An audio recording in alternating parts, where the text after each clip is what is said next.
All right, so welcome back. This is the last week, of course. So you've got 2 hacks at your project and left this week, and then of course your final exam next week. So because of the shortened schedule, I've gone ahead and cut out the last 2 end cap topics, which were graphical user interfaces and databases. Databases kind of provided an end cap, a dovetail into the next course because we do cover databases in Computer Science 1 for those continuing next semester. But since we cut both of those out, I thought I'd use both today and Wednesday as final exam reviews, especially because a lot of what was at least in this final exam from 2 years ago is going to be applicable to what you're doing right now for your project and Hack 14, and to some extent Hack 13. Where you're bringing together basically all of the topics that we've learned this semester. Basic I/O, file I/O, creating structures, searching and sorting, all that kind of stuff. Okay, so this is we're not going to do FizzBuzz yet again, but you can see that there's a pattern here that there's always some freebie points on a final exam. If you can't do FizzBuzz by the final, then might as well not take the final. But in any case, the real work here that year was this Pokemon exercise. So there are a list of Pokemon, or Pokemon, whatever it may be. It has a type of attack and defense. For example, ice and grass. Now, if you're familiar with Pokemon, then you're going to know a hell of a lot more about it than I do. I just took that year for an example of ways of doing file I/O, basically. But an attack type A is made up against the defense type B, then it may have a force multiplier. So obviously, if water attacks fire, it's not effective at all because fire puts out, or the other way around, I guess, right? Water attacks fire, it's very effective because it puts out the fire. But if fire attacks water, then it's not effective at all. Or if fire attacks ice, maybe it is effective because it melts it. I don't know. I don't care. But the idea here is that it could be not effective at all, and so there's a 0% modifier. Or it could be half as effective, 50%, 100% just a normal attack, and 200%, which is super effective. And so I don't know if this is still if this is still a live link here, but I'll go ahead and follow it. Yeah, okay, it's a live link. Here's a chart of these things. Normal attacks normal, then there's no multiplier. For example, ground attacks fly, then it's a 0 multiplier. Fire attacks fire, 1/2 as much, I guess. In fact, it looks like if you go along the diagonal here, most of them are going to be half as effective or similar or something like that. But anyway, understanding the game is not the point of the exercise. The point of the exercise is to do some file I/O to find out when this Pokemon attacks this Pokemon, what's the effectiveness. So we provided 2 data files, a CSV file and a DAT file here, with this information. So the Pokemon.csv has the following format. Each line contains a Pokédex ID, a number, the Pokemon's name, and its type. And so we've got a bunch of strings here. Let's just go ahead and take a look at the provided file here. Let's go with the raw file because that's what we actually want. So 001, that's identified with Bulbasaur and is of type grass. All right? All the way up to 151, Mew, and it's psychic. Okay? So we've got 151 Pokemon here. Okay? And suppose that we've got a Caterpie and Neroran M, or whatever, male, I guess, female, because there's another one up here. But in any case, what happens if those 2 things attack each other? And now I forget. So let's just go with Bulbasaur is grass, and Kakuna is bug. So what happens when grass attacks bug? I don't know. That's in another file, right? So here's that file. Where's it find grass and then bug? So when grass attacks bug, it's half as effective. So given those 2 Pokemon, we need to look up what their type is, type grass and type bug. And then we need to process this file and find that, well, grass attacks bug, then we've got 50% as effective. That's what we're reporting right here. Okay? So now in the original, in the original, well, here this is the original. In the original, I gave a bunch of starter code because, of course, it was timed, and I didn't want people to start from scratch. So I gave them, this file right here. But I also gave them a whole bunch of don't ignore that one. I gave them a whole bunch of starter code. For example, a deep string copy, a split function that allows you to split any CSV data or any space data, a chomp function to take out leading and trailing white space, a bunch of free functions that would free up a bunch of stuff. I don't want to do that. What I want to do is I want to do something a little bit more germane to your project. So I want to define a structure to represent a Pokemon first. Okay, so let's start there. Pokemon.h. All right. So let's open up that file, and the first thing that we're going to now I'm not going to do any documentation. That would come later, of course, and if you do need to do documentation, but I'm going to go ahead and forego that because this is just a demonstration of the basics. So type def struct, right, and we'll call it a Pokemon. Right, there we go. So what defines a Pokemon? Well, it's ID, right, and that looks like a number to me. You could represent this as a string, and because it does have leading zeros here. But I'll just go ahead and represent it as an integer, right? And I'll say that it's ID. Semicolons at the end of each of these. It has a name, which is a char star. And finally, it has a type. For now, let's go ahead and represent that as just a char star. What's an alternative that we could do here if we wanted to go full bore here? An enumerated list, right? An enumerated type. I don't know how many there are. In fact, I should have just kept that up. Now I would have to go and write all of these down. Normal, fire. I assume that's water. Ella, grass, ice, fig. I don't know what fig. Okay, fighting. Thank you. We do have somebody here to help us figure out. Oh, they're full on the other side here. Fighting, poison, ground, flying, psychic, bug, rock, ghost, dragon, dark, steel, and fairy. So we could write all those out as an enumerated type, right? So type def enum, right, and call it Pokemon type. I don't know. Do we want to do that? Do it that way? You want to do that way? All right. I'll put in here a to-do. All right. Redesign to use this. But for now, let's go ahead and just use the character type right here. Okay. All right.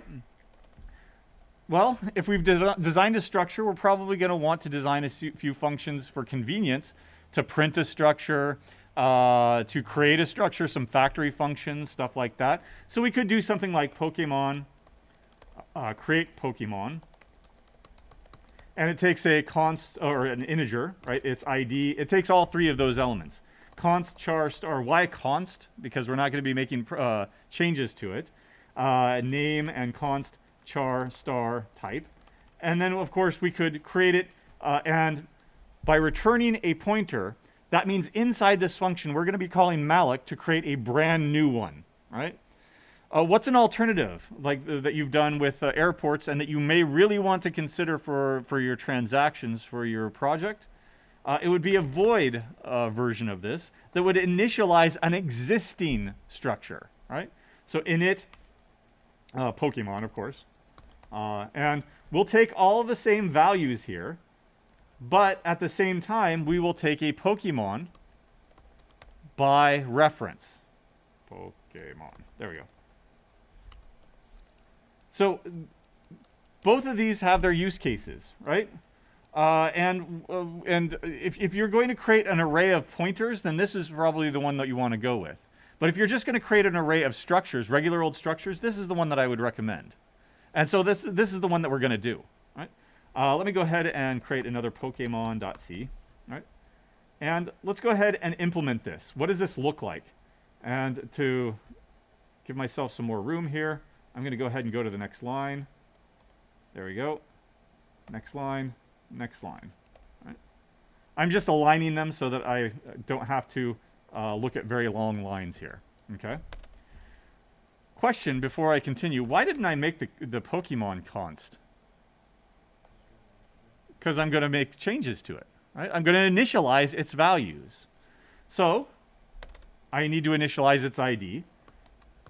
Do I use the dot operator? I've got a pointer, so I need to use what? The arrow operator. Right? Now, just copying over an integer, that's simple enough. But is this correct? Pokemon name is equal to name. Is that going to work? That is a shallow copy.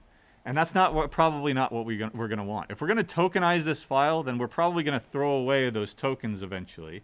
Or if we're going to read it line by line by line, then we're probably going to throw away each one of those lines after we've initialized our Pokemon or our structure. So what we want is probably a deep copy, deep string copy. So that tells me, hey, maybe I need that as a utility function over here. So char star deep string copy, right? And in the original, I think I gave this as code, deep copy. All right, I'm just going to cut and paste the actual code here, though, right? But I will call it deep string copy, const char star s, right? There we go. And over here, it doesn't matter what the order is. I'll just go ahead and put it down below. Right. There we go. And S. Do we call it? Yep, we called it S, and then we return the copy. So that I can use it up here. Deep string copy of name. Same thing for type. Now, I don't return the Pokemon because I'm not creating a new one. I'm initializing an existing Pokemon. Okay? So I don't return anything because it's a void function anyway. All right? I'm going to go ahead and take out this prototype to do if needed. Right? If we want to do that eventually. But otherwise, this at least gives me a way to create Pokemon. Now let's go ahead and create a function to print a Pokemon if you want to. Right? So void print. Or we could go the full version of this would be to create a function that returned a string representation of a Pokemon, Pokemon to string, and then we'll take const Pokemon by reference, right. And then we could have a void print Pokemon const Pokemon by reference. Right? Now, if we want to do both of these, of course, print could call this one up here to get a string representation, and then print it out, and then free it up. It's not that bad, so let's go ahead and just do both. Right? Right. When you're doing your project, if you think to yourself, gee, I need a way to print out a transaction in a nice way, well, give yourself an early Christmas present. Write that function to do so, right? Transaction to string and print transaction or something like that, like you've done with the airports. So Pokemon to string, I've seen a lot of people try to do the hard way of going to counting up the number of characters in the name, counting up the number of characters in the type, and then doing it wrong by trying to take the size of an integer, which is always just 4 bytes. That's not how many characters it takes to represent that byte.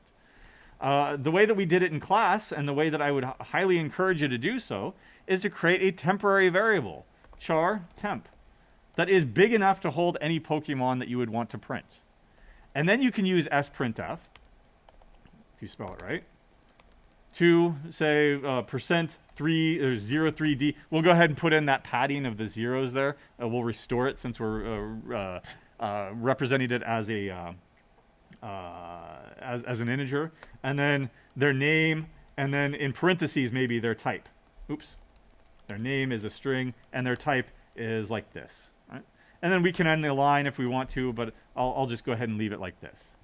Now, when you do sprintf, you're printing into a string rather than to the standard output, rather than to a file if it were a file printf. Okay, and then I need to provide the rest of this stuff. So Pokemon ID. Pokemon what was it, name and then type. There we go.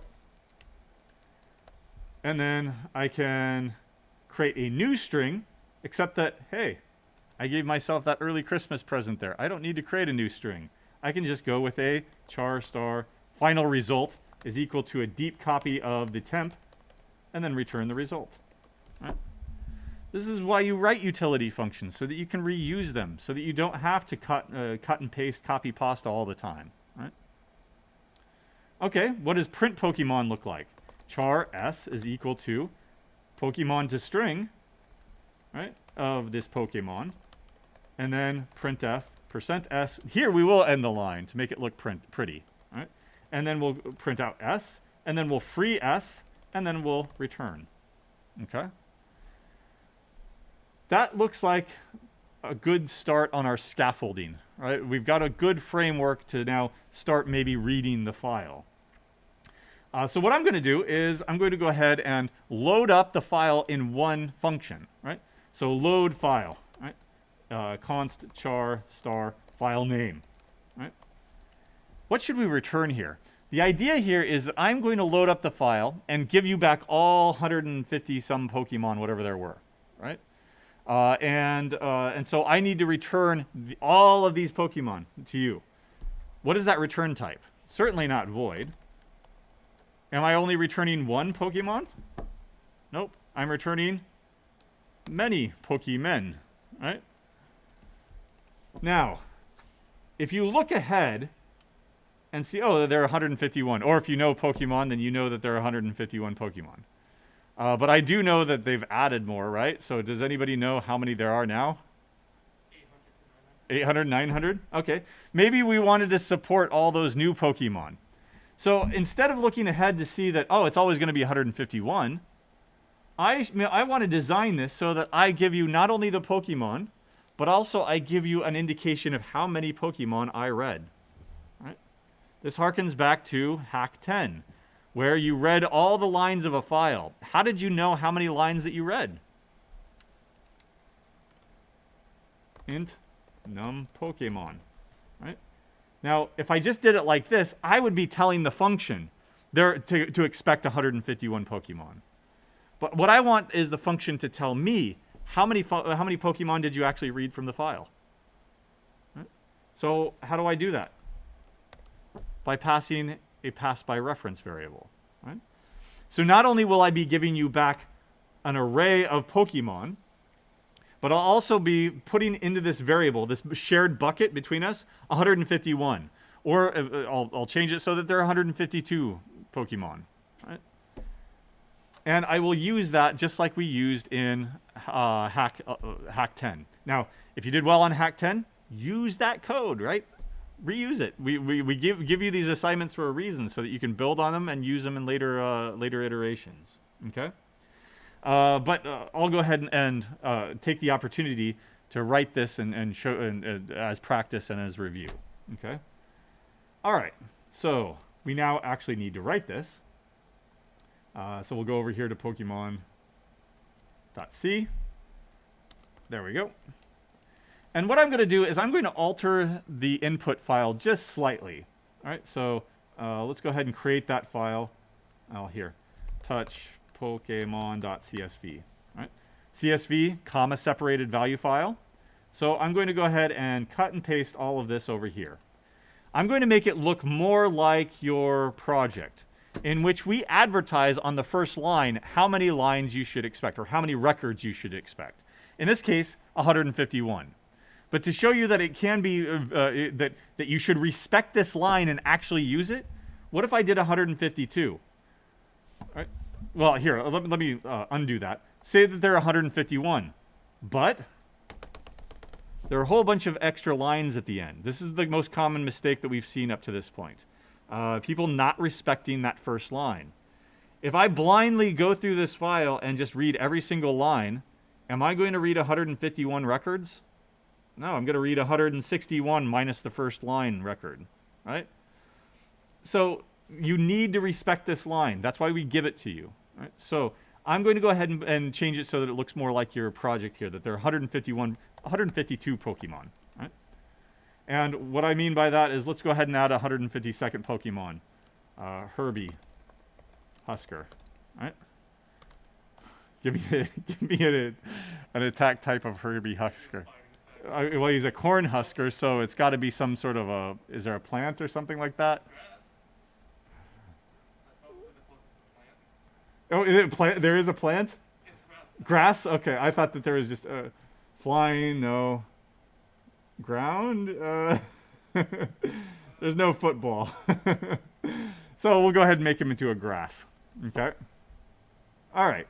So there are 152 records here. And we'll find out what happens when Herbie Husker fights a Bulbasaur or something like that. Grass times grass, right? All right, so let's go back to the code over here. All right? I need to open up that file for processing. So I'm going to go ahead and create a file handle. I'll just call it F since there's only one. Fopen, what? Well, we're given the file name, and we want to open it up for reading. Okay? You can do some basic error checking here. If F is null, then we'll go ahead and return null. That's the only thing that we can return because we've chosen to return a pointer. And by the way, the second most common mistake that we've been seeing are folks trying to do an array of pointers, which is perfectly fine. You just have to know what you're doing.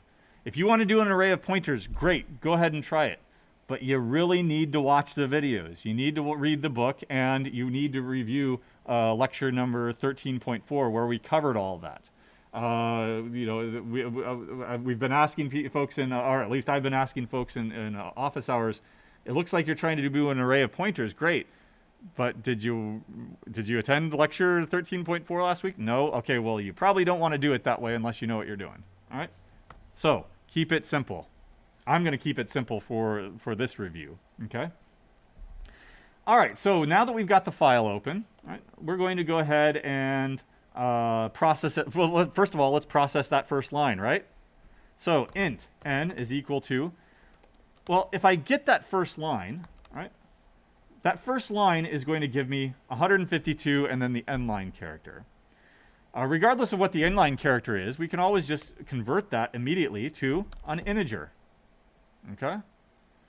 Now we've got, that's the number of records that we're supposed to read. There could be 1,000 lines in that, but we only need to read 152 records after that. So, what I'm going to do is a for loop. For int I equals 0, I is less than n, I plus plus. Why am I going to do that? Because again, it tells me that there are only 152 records. Why go any further? Why go any less, right? If they told me that there are 152 records, but there are only actually 50 in there, fine, let the program die, right? Because that's bad input, right? That's a malformed input file. If I say that there are 152 records, but I only gave you 6, that's on me, right? Make sure that I undid that. Okay, good. All right. So, there we go. Of course, I needed to initialize the array here. So let's go ahead. So, read. Let me annotate what I'm doing here. Read in the first line, and convert it. Right. Now we'll go ahead and set up the result array. Right. And so here I need an array of Pokemon. Right. So Pokemon star result or Pokemon. Pokemon. I think it's just Pokemon. On. Okay. It's just automatically plural. Sure. Because Japanese doesn't really have pluralization. Yeah. Makes sense. All right, so I'm going to go ahead and call malloc here. Here's another common error that we've been seeing. Okay, I've got an array. This is a regular old array of structures. So how many bytes does each one of those take? That's correct. This is not. That's the number of bytes that a pointer to a Pokemon takes. That's the number of bytes that a Pokemon takes. And they're not the same because a Pokemon takes a lot more bytes. Well, a few more bytes. It takes 4 bytes for the integer, probably 8 bytes for each one of those pointers. So we've got a total of 20 bytes. And if I did it this way, that would only be 8 bytes because it's a pointer. How many of them do you want? N of them. Right? Now, what I'm going to have to do is read the next line. Okay. So I'm going to go ahead and create a temporary buffer for that. Char buff of 1,000. Right? In fact, I did forgets up here wrong. I'm going to have to, sorry, I'm going to have to put this up here. Right? And let's annotate that, actually. So this is a temp buffer for each line. In fact, I'm not even going to call it buff. I'm just going to call it line. Right? Because that's what it is. Right? It's not. It's a buffer, yeah, but it's also the line buffer. I'm going to read each line here. And then f line, or 1,000 and line. There. I can do this because forgets also returns a pointer. So here's line. You've read in the line, and upon success, it returns a pointer to itself to indicate that it actually read something. When you get down to the end of the file and it returns null, that's distinguishing. This is unchanged. Whatever the last line was is still in that buffer. It's just that it's pointing to somewhere else to indicate, nope, I didn't read anything because that's the end of the file. All right? So it returns a pointer to itself. I could split this up into 2 lines if I really wanted to. I could split it up so that I'm doing it like this, and then go ahead and convert that line to an integer. Right? But the original way would work just as well. Now I'm going to go ahead and read the next line. I'm not going to go ahead and check to see if it's null, because if it's null, well, then that means that we've got a malformed file. Right? And fine, just go ahead and segfault out because it's bad input. Right? We're not doing all of the validation work here. Right? All right, so we've read in the next line. Now we need to process it, the line. To do that, it's a CSV file, so I would have something like this. And let me bring this over here for an example. Right? I need to get the integer, then I need to get the second one and the third one here for processing the name and the type. Okay? So let me just go ahead and tokenize it. Let's see. Char. I've been seeing a lot of people do this, and it's perfectly fine to do it this way.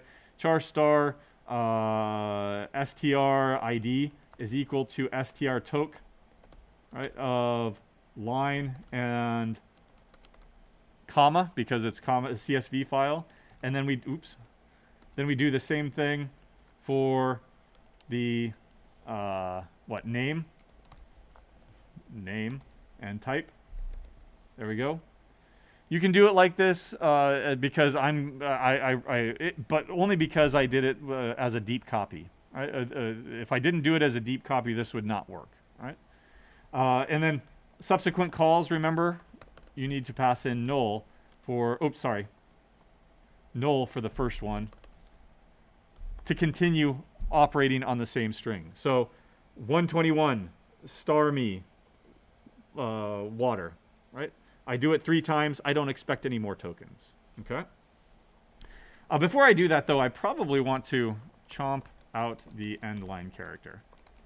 I've noticed a lot of people doing that. Great on them. It's probably because they're referring back to their hack 10.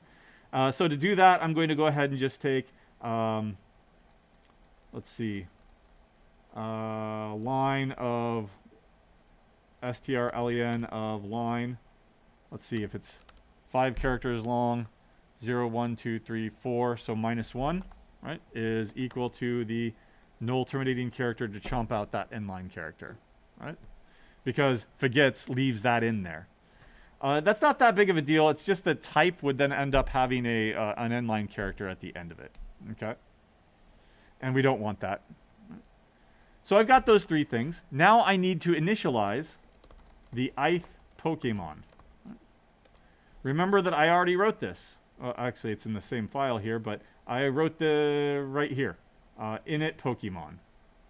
Right? That takes a Pokemon by reference, an ID, a name, and a type. So let's go ahead and use it. Init Pokemon. The ith Pokemon would be in, what did I call it? Pokemon Savai. Right? And then the, let me go ahead and convert this right here. So ID would be HY of strid. Right? So ID, name, type.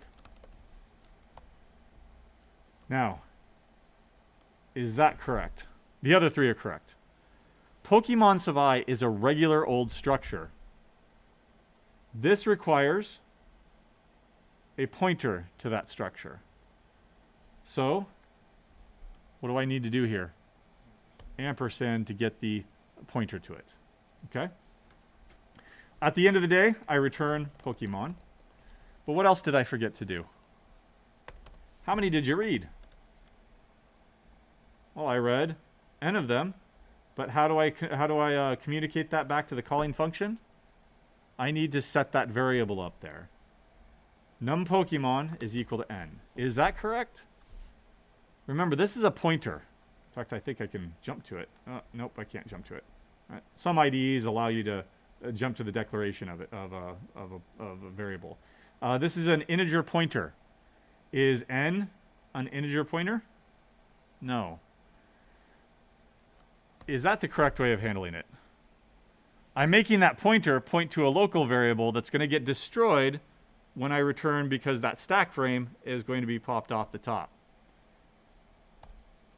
So, how do I make the pointer into a regular variable so that it can accept that value? Dereference it. Okay?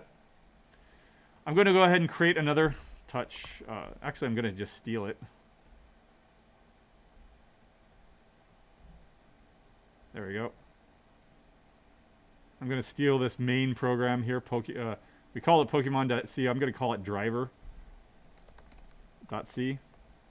And there we go.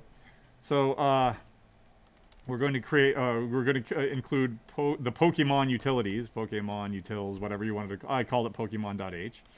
And what this is going to do is you're going to read in two Pokemon name by command line arguments. And if we don't see them, then of course we exit immediately. Right? That's just rudimentary error handling there. Otherwise, I need a list of Pokemon. So Pokemon, or Pokemon. That's why I wanted something different. But lowercase, uppercase. Don't lose that with the forest. That's another error that we've been seeing. When people use size of, they'll try to use a lowercase p or something, and it's not going to match to the type. That's why following conventions is so important, and following good style and consistent style. Because if you see a capital P, a capital letter at the very beginning, you know that that's a type, as long as you've been consistent about all of your naming rules. If you see a lowercase value here, you know that that's a variable, right? What did I call it? Load file. There we go. And I will need to pass in the file name, which is going to be, I'll just hard code it here, Pokemon.csv, right, in the same working directory. And I will also need to pass in num Pokemon. Okay? But I'll need to create that variable.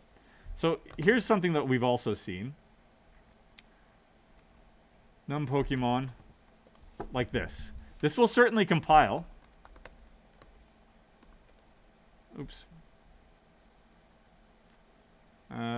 We'll fix this in a second here. String, fine. I'll need to bring in strings. That's why. So include stdlib, include stdio, include the string library, and include the header file. There, that should clear up 90% of that garbage. All right. Yeah, and then I think that, forgets, I think I screwed up the order of that stuff. Come on. All right, line 48. This is a collaborative effort here. What's wrong with forgets? Passing argument 1. That's a file. I remember earlier you misspelled Pokemon somewhere. Oh, did I? Oh. Okay, it's not liking this up here. Fine. Since it's a to-do, I'll go ahead and get rid of that. All right, and then Pokemon. Okay. Line 16. Pokemon. There we go. Is that correct? All right. Still doesn't like everything. I got rid of that. So what's next? Passing 30, line 31. Pokemon, oh, misspelled it several places. Pokemon, there we go.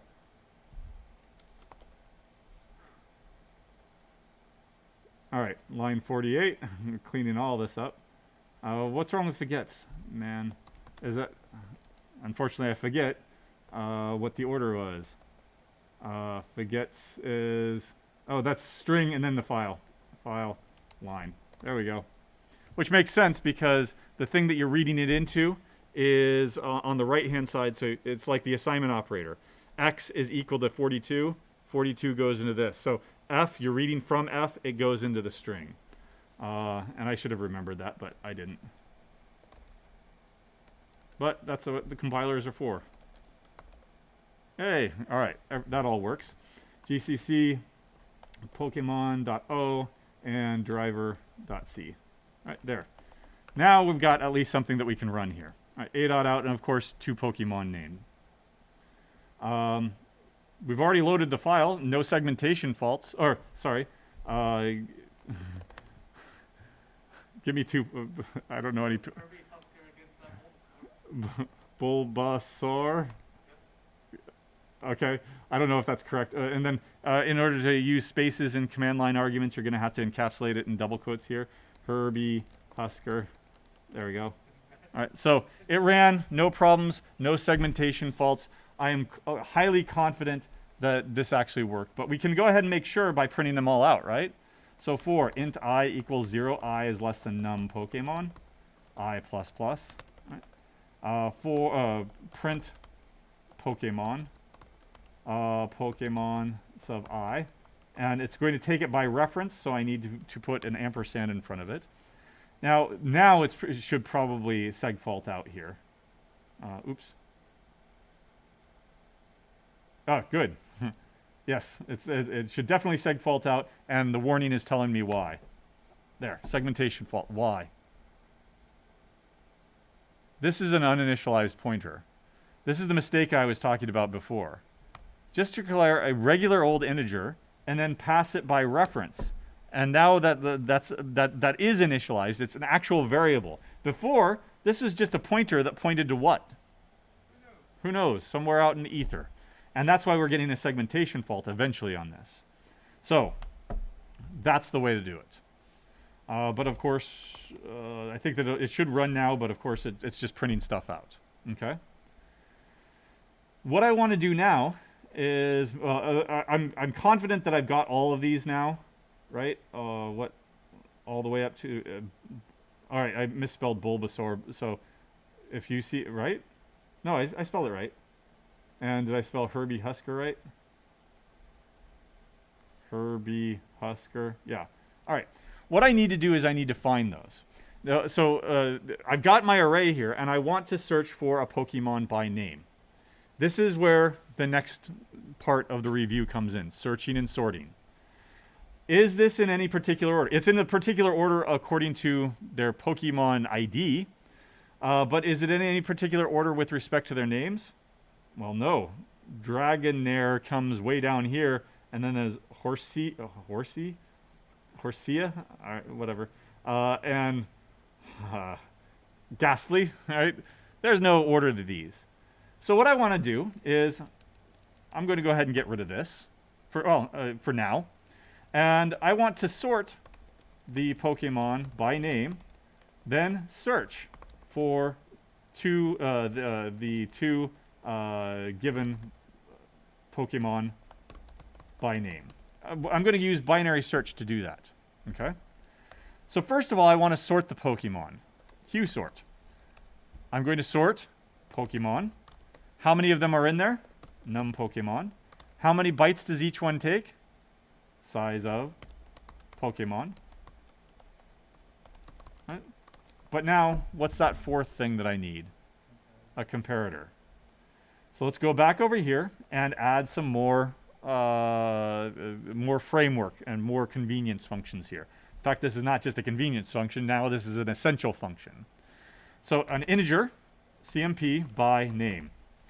CMP Pokemon by name, right? Does it take two Pokemon, A and Pokemon B? No, that is not a comparator. A comparator has to have that signature of a const void star A and a const void star B. Right? That is the only thing that is the only recognized signature for a proper comparator. Okay. What's the pattern that you follow? You expect Pokemon, pointers to Pokemon, so you need to force them to become pointers to Pokemon. I'll call them X and Y is equal to. I'll typecast A. I'll typecast B. X and Y. Okay? Now what should I return? Yeah, go ahead.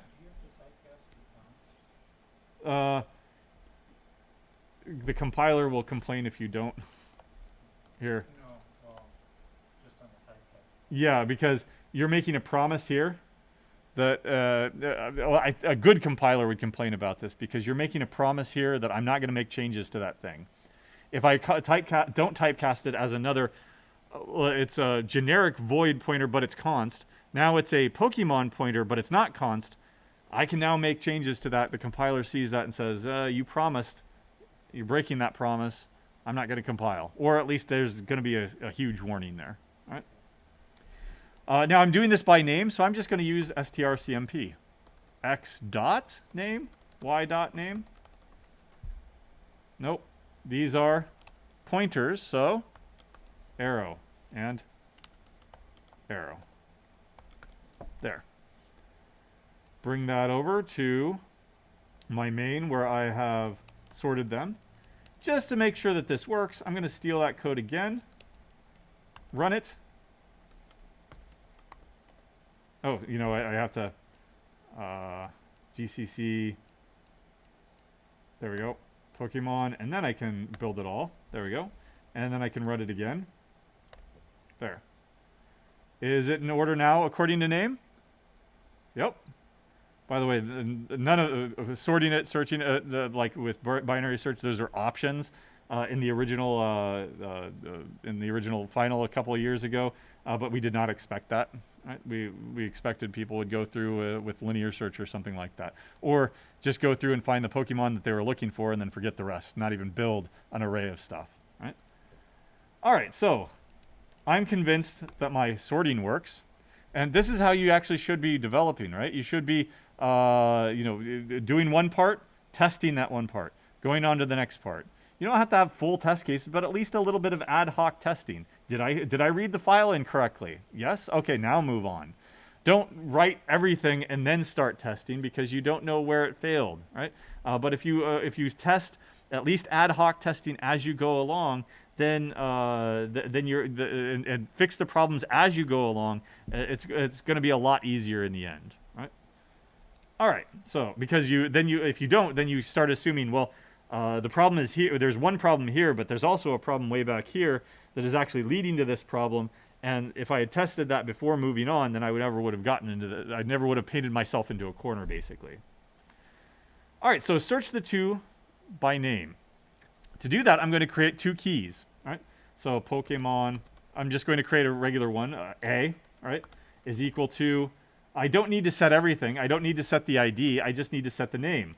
argv sub 1 is the first argument.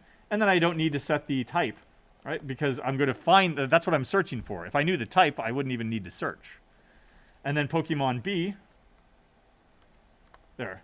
And I'll go ahead and call these keys as well, just so that I know those are the keys, those aren't the actual Pokemon. Yeah? Is it bad instead of null to just do double quotes with one No, you can do that. Double quotes are just as fine. So the question was, can you also do this? Yeah. I'm putting in null here so that if at some point they ever do try to access that, then I know that there's something wrong. I shouldn't have done that because that's going to segfault out with a null pointer null dereference point, dereferencing or something. All right. Okay, I've got my 2 keys. Now I need to search Pokemon star A. Right. This is the actual Pokemon now. B search, and what does B search take? Exactly the same thing as before, except for also now a key, A key, B key, A key. Is that correct? I need a pointer to that thing, so ampersand. Same thing for B and B key. Now again, check myself. Were these successful? So printf, or print Pokemon A and print Pokemon B. Let's make sure that we've actually found these things. Now remember, I'm not printing the entire list yet, so anymore. So let's see if our binary search actually worked here.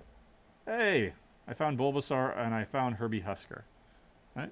Because I properly searched and I properly sorted, and we're good to go here. So take that out. Now I'm going to go back and remove all this dead debugging code as for my final submission, so that I don't have all that garbage in there, right? Or I could put in, you know, I could formulate this as computing the Bulbasaur fights Herbie Husker, right? Something like that, right? And then I wouldn't have to take it out, okay? But now I've got the type, grass and grass, right? Which are strings. Now comes the second part. We've got plenty of time, where we open up this other file, right? And for that file, it's all spaces. Geez, a lot of them. So there are 15 types or 16 types, whatever. 324, square root of 324. There are 18 types. All right. So 300 and whatever records. Okay. I'm going to go ahead and put in a new file here, touch type.dat. Right. There. 324 records there. All possibilities, and I think I randomized this too, so you couldn't just, you know, jump to the line that you wanted to or something. But we're going to look for grass, right? And that's 0.5. That's ultimately the number that we're going to report there. Okay. I'm going to do this a little bit hackishly, right? Because we've already done the review that I wanted, right? That we designed a structure. We did some basic convenience functions on them. We did searching and sorting successfully on them. What I want to do now is, let's take a shortcut, right? What I'm going to do is I'm going to open up that file. And remember, this is a different function, so I can reuse that F. Open. And type.dat, right? And we'll open it up for reading, okay? I'm going to look for that line that begins with this type, space, this type. If I find that line, all I need to do is look at the number at the end, and that's my answer, right? So what I'm going to do is I'm going to formulate the first part of the line that I'm looking for. Char, S, and I'll just make it big enough, 100, right? And then strcpy. Pokemon A's type, A type, into S. Then str cat S, a space, and then str cat S, B's type. Right. Now do you see what I did there? I just took the type grass, I copied that into this string right here, and then I added a space character by concatenating it. And then I concatenated the type at the end. So now I've got grass, space, grass. All I need to do is look for the line that begins with this string. Right? So let's go ahead and process that line. Char, I'll just call this, I've already used S.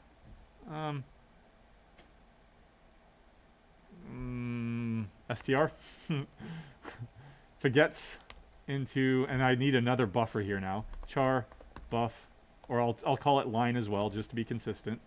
We'll make it super big there. Into line 1000 and f. Right. So I'm reading in that first line, and then while str is not equal to null, I'm going to go ahead and read the next line, next line, next line. Right. This is idiomatically how you go through a file until you get to the end of the file. But what I want to do is now I want to process the current line. Right? I want to know, is this the line that I'm looking for? So I've got grass, space, grass, and I've got the rest of this line, which is potentially, fire, grass. That's not the one I'm looking for.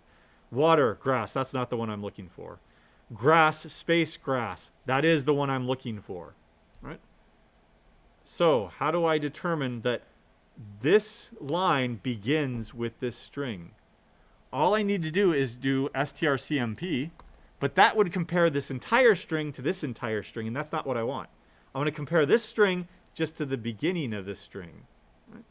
So strncmp, right? And I'm going to compare s and the line. How much am I going to compare? strlen of s. Right? However many characters are stored in that first string. Okay?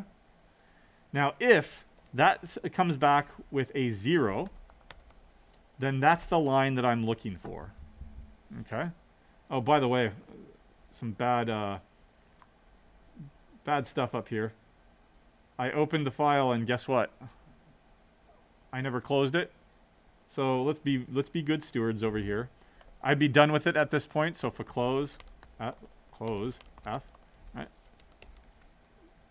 That just reminded me that I had to do it, right? And I'll do it down here as well for close F. There we go. Now this is the line that I'm looking for. Got to balance your parentheses there, right? So found it, right? I need to get that last part there, right?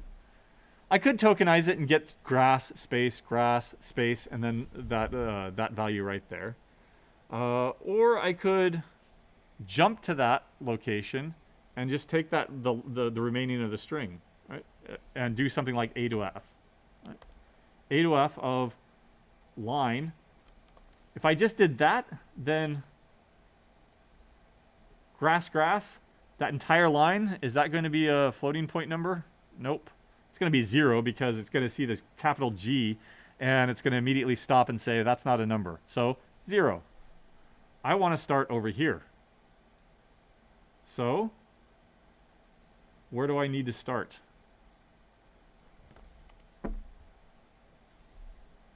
Grass, space, grass. That gives me a string length. 5 plus 5 plus 1. 11. That would be the space, right? One more. So strlen of s plus 1. Right? And if we want to make absolutely sure that this works, we can run it through the debugger properly. In fact, let's do that. Right? And this is the one that we found. So I need to actually store this into a double multiplier is equal to 0. Actually, I'll flag it as -1 here, so that if we never find that line because we have an invalid Pokemon or something like that, well, then the binary search should have failed and we should have segfaulted out or something at that point. But I'll go ahead and go with multiplier is equal to this. And cardinal sin here, at least in my book, I'll go ahead and break out of this. I'm breaking out of this while loop here, closing the file, and reporting that multiplier. Like I said, it's quick and dirty. Right? I would go back and do this a little bit better. This is quick and dirty. It's not dirty enough to downgrade you as far as design goes, though. So if you did something like this, go ahead. Fine. Printf, when this Pokemon fights this Pokemon, a multiplier of %f is applied. There we go. And the line. So it's going to be A's name, or A's name, B's name, and the multiplier. There we go. And I'm going to restore these up here because we're going to test it with a couple of more, not just Herbie Husker and Bulbasaur, but I want to, and I'm not knowledgeable enough. Maybe you could just tell me off the top of your head what they are, but A to F. Sorry. Oh, good. It did break. So, what is this thing right here? What is line, first of all? Line is a character array, a character pointer, a char star. When I look at a particular index, it is now a character. A to F expects a string, a char star. So how do I restore this into a pointer? Ampersand. Right? That was just a warning, right? Yeah, okay. It would have been seg fault if I had left it like that, though, right? Oops. All right, so grass times grass should be, it's 0.5. Right? I'm going to clean that up and only do 2 decimals of accuracy there. When Bulbasaur fights Herbie Husker, a multiplier of 0.5. That was correct, right? Where's types? Grass, grass. All right, let's make sure that it works. Bulbasaur, grass, fire. The only one I know is Pikachu. And that's electric, you say? Yeah. All right. Hey, we found him. Is that correct? It's 1. Grass, electric. Yay! There we go. Give me another one. What's your favorite? Dragonite. Dragonite, like that? Yep. Okay. Pikachu. All right. It should be 1, you say? Okay. I'll trust you on that. Dragon. Find dragon. Electric. Yep. How about ghost and ghost? Do you know any ghosts? Gengar. Gendar? Yep. It's like a Gengar by itself. Gendar, Gendar? Gengar. Gengar? Yeah. Yeah, that. Gengar. Like if I- So ghost to ghost should be a 2. Okay, I don't understand that, but whatever. All right, again, this one was kind of quick and dirty, right? If I wanted to do this proper, what would I would go ahead, I would go back to square one, and of course, define an enumerated type, and then not use strings at all. And then what I could do is I could exploit the fact that enumerated types are integers, and if it's a fire, then that corresponds to 1. And I could make this into a 2-dimensional array of doubles. And then that way I could just take this Pokemon's type for the row, take this Pokemon's type for the column, and use those as indices for a 2-dimensional array, and then just store all those numbers. All right? In fact, since this is fixed, I wouldn't even load this up in a file. I would just hard code all these and make sure that that they're all correct. Like it would be 1, 1, 1, a row of 1s, 0.5, 0, 1, 1, 0.5, 0, 1, right? If I assume that these whites are just 1, normal, right? And so I would hard code that as a, now I don't know if they've added different types since then. No, it's still 18. It's still 18 types? Okay. So if that's fixed, then I would just put that into a 2-dimensional array and use an enumerated type instead of a char star here. Right? But this was the quick and dirty, kind of hackish way of doing it. Right? And again, what I did was I simply took the type, concatenated it with a space in the middle, knowing that that this file began, or that the format of this file was given as type space type, and then the number over here. Okay. So 5, 5, 11. So that should be 11. So 0 through 10, 11, and then one more. It should be over here, right? Why is that not breaking? Oh well. My numbers must have been off. I thought it should be +1 over here, but I think I think you can still do it +1, and it'll still work. And I'll tell you why here in a second. Gendar. What else did we do? 1. Bulbasaur and Pikachu is 1. Yeah. The reason is I think it's skipping that space. It's ignoring white space until it gets to the first number character. But this is probably a little bit more appropriate here. I'm skipping that space and then going right to the number. Okay. 15 minutes to spare. Any questions? I can ask a question on Act 14. Sure, go ahead. Let's see. Where can you get the Pokemon CSV file? Pokemon.net? I don't know. Here you go. I've posted that into the. I posted the link into the Q&A as asked on Piazza. All right, go ahead with your question. So, this is for when you're printing out the report and like you have to like kind of count up how much of each type of transaction there is, like payment, all that. Is like the best way / only way you can do it to just literally just go through every single transaction and figure out what its type is and then use like. Yeah, so the question is if you need to sum up how many deposits there are and the total of all deposits, yeah, you're going to have to go through them all. Now, like we said before, I think that our largest test case is maybe tens of millions. That's nothing. If you only go through it once, right? If you only go through 10 million records once, yeah, it's going to be a few seconds, but it's only a few seconds. If you have to go through it twice, okay, well, yeah, that's a few seconds now becomes 6 seconds. That's still fine. But if you have to go through it, like if you've got, like when you get to the snapshot comparisons, and you've got 10 million records and 10 million records, and for each record over here, you're going through for each record over here, no way. That's 10 million times 10 million, and now you're talking about 100 quadrillion. That's not taking 6 seconds. That's taking days, if not weeks. It's not going to work that way. So that's why you need to rely on searching and sorting, right? Again, searching and sorting. If I sorted this thing, and I'm looking, if I sorted this thing over here, I've got a transaction 1, 2, 3, 4. And I've sorted the second snapshot according to ID. How do I find it? Use my comparator and binary search.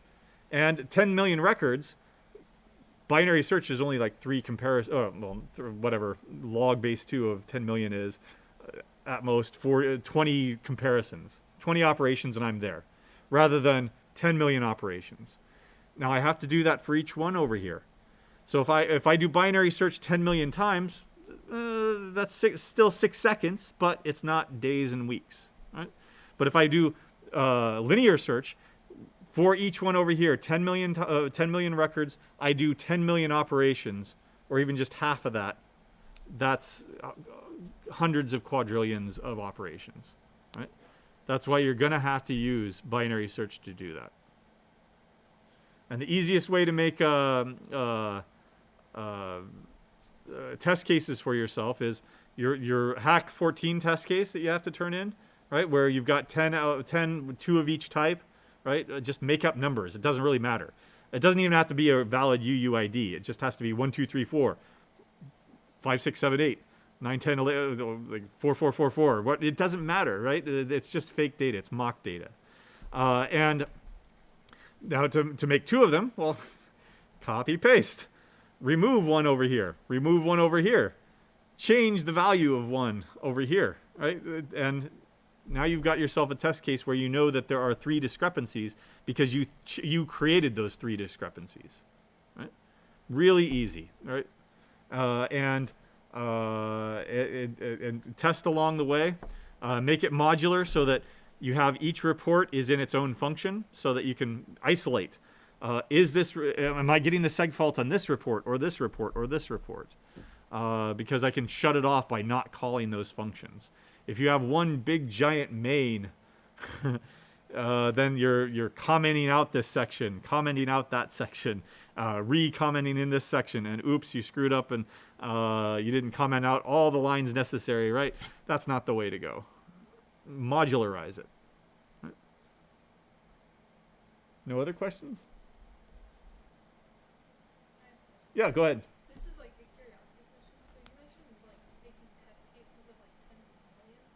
So like if you, I don't know, run it through the web so how do you guys do that? You just like do like a whole like random program that just creates random. Well, we didn't. The data set is from Kaggle. I think there's a website that it was some guy's PhD thesis to generate this data. He was a business PhD or something like that. And the way that I found it, well, I was just looking through large data sets for finance or something like that. I have like 3 or 4 of these things that like internet movie database is another one that we could use, or Goodreads or .com or something like that. For that particular one, I found his data set, but he was a business person, so it was kind of insufficient, let's say, because he had no way of identifying any of those transactions. So I went through and I generated all those UUIDs, and then I also massaged it a little bit so that I think he calls them cash-ins instead of. I don't know why he called them cash-ins instead of deposits. They're deposits. I don't know, but in any case, he did that for his PhD thesis because if you want to do research on real data, getting real data, there's huge privacy concerns on that. No company is going to say, oh sure, here's our credit card information for the last 10 years, so that you can do your research on it, right? That's way too risky. So what he did is he took a small set of data that was real, and he built a model out of that to generate as much randomized data, but it's randomized from an actual seed of data so that it looks like real transaction data.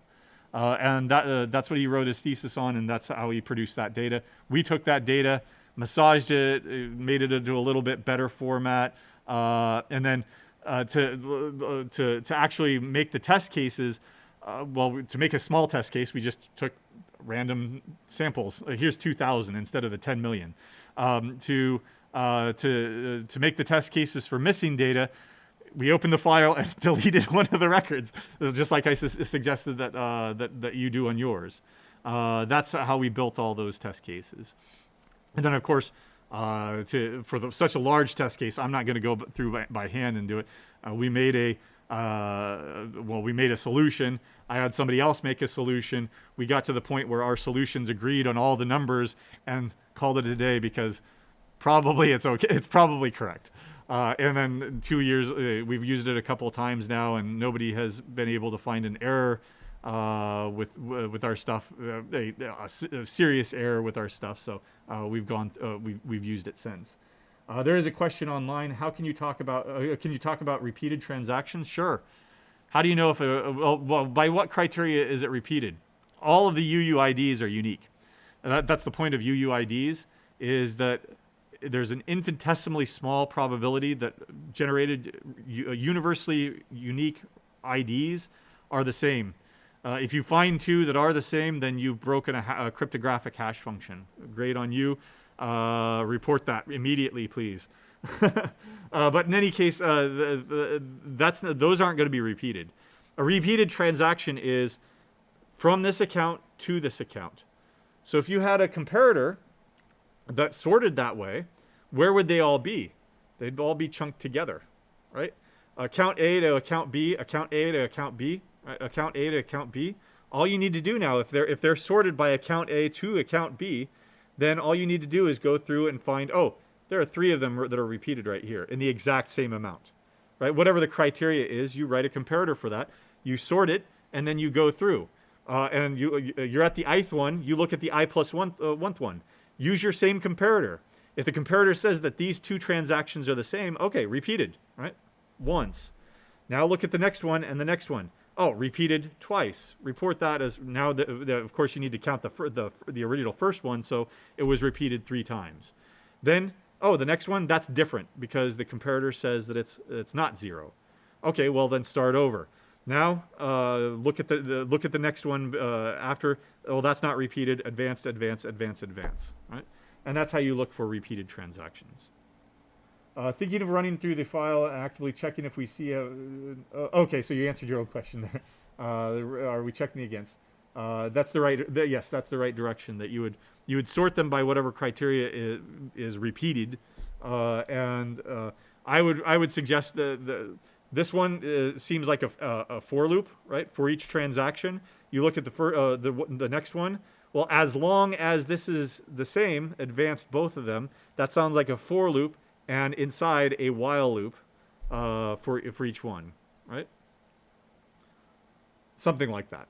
Of course, you can do it many different ways. Okay. Yeah, go ahead. For it to be considered a repeated transaction, does it also have to have the same amount of money transferred? I forget whatever the criteria is in the handout. Okay. I think so. I think that's one of the signatures of money laundering is that repeated transaction between accounts for the same amount.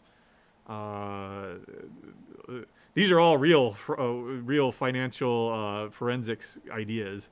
I'm not that creative. I just read up on some financial, like Benford's analysis. That goes back a long time because it turns out if you try to randomly generate numbers, then that's detectable. you can't do that. You have to follow Benford's rule, and I think that's even been upheld in court. That if you failed the Benford's analysis, then there's highly likely that they were just random. That's how you do money laundering, right? You create fraudulent transactions that you've got dirty money, and well, like in Breaking Bad, right? Okay, well, we've got $500 in dirty money. That was $52 in, and also you had an upgrade. So they paid us $87. Okay, there's $87, right? I just randomly made that up, right? Okay, there's another $120 transaction because somebody, got an upgrade on their car wash. They had the wax, they had the dry, et cetera, right? But of course, that would never work in real life either because then you could track that back to water usage and did you actually sell that many car washes?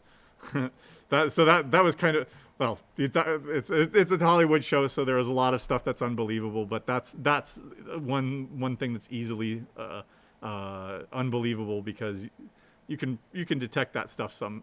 Everything's traceable.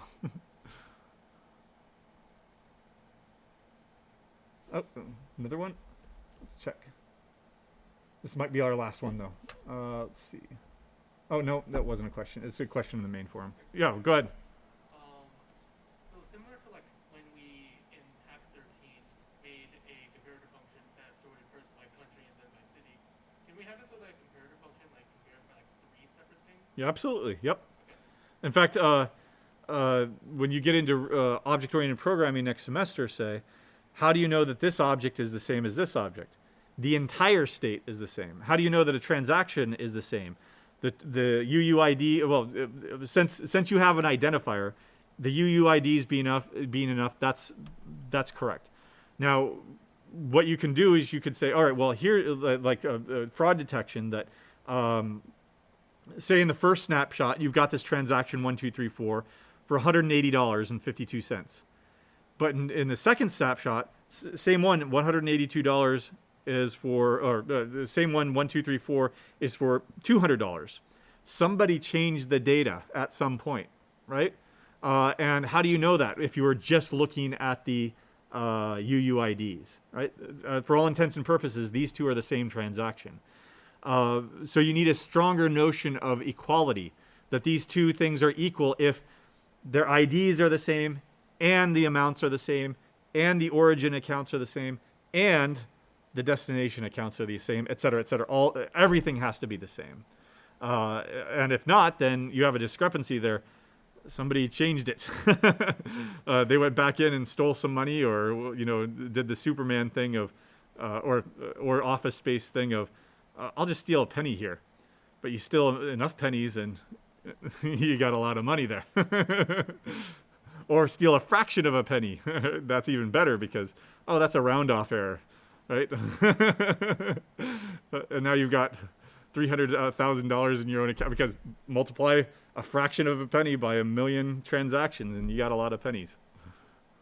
You have to get a good amount of millions, but And even, well, you think, I mean, a typical bank, even a small chain bank, is going to be doing millions upon millions of transactions daily, right? Even just shifting money back and forth between a savings account to pay a mortgage, that's a transaction. So there's lots of potential failure points in there. That's why I like the idea of putting that project together, because there's lots of ways that you can steal money theoretically. All right, we'll do another review on Wednesday then. I'm assuming probably 2019's. That or something more substantial, because I think it.